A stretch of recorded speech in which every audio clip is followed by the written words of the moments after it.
Hey, welcome back to Wondering Wasums. This episode is about remodeling our fireplace in our living room, which of course starts with destruction and demolition. It's my favorite part. This was an extremely busy year and month for us. This was a project we did in July of 2022. We knew when we bought this house that we did not like the tile on the fireplace or the way the mantle was set up, and that it just had a lot more potential. So we crafted up some ideas and finally went out and picked everything that we were going to do.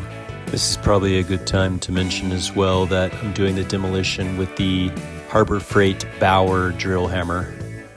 And so we, of course, had to start with some demolition, and being silly during demolition is the best way to do it. I'm kind of a clean freak, and so I like to clean up as I go. It just makes things easier. It just makes things easier as you work on a project to have a clean working environment. So once all the demolition was done, there was some electrical work to do as well. So you see the switch there. Looks like a hole in the top right corner of that cardboard. I was going to move that switch out and put it over near all the other electrical switches.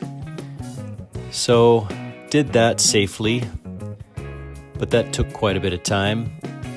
Once the switch was moved over, we had to create the new backing and create a bigger area for the base of the fireplace as well, because we wanted to expand it, make it larger, give it a nice area of seating room.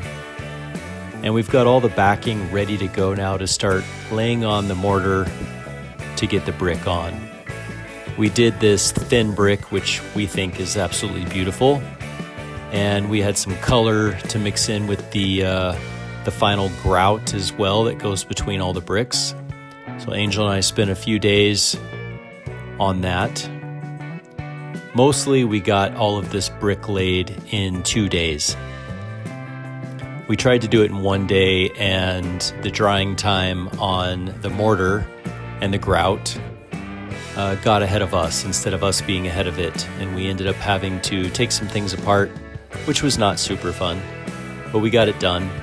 And we're really proud of the design work that we worked on together to do. This project was one of the more fun ones, I think, and it's just a really beautiful piece. I think you'll like the ending. I will show the before and after of it all. A lot of cutting, just used an angle grinder with a concrete cutting blade, a tile and concrete cutting blade attachment on an angle grinder to make the cuts on this thin brick, which wasn't too bad. And this is just one of those fun projects that you do literally brick by brick. If you've ever done tile and you've been curious about doing a thin brick project, it's almost exactly the same. Not too bad at all. And there we are, happy with ourselves and where we got things. I did have to take some measurements and everything, and that 2x4 there is for hanging the mantle, which I really wanted to do myself, but Angel wanted to hire somebody, so we did. And there it is. It just looks absolutely gorgeous. It's so nice to have compared to the old tile look that was in this house for maybe 2 decades before we bought this house. Yeah, it's about right. There it is at Christmas time, since this video is being posted around Christmas, and there's the kids enjoying it. Hope you guys like this one.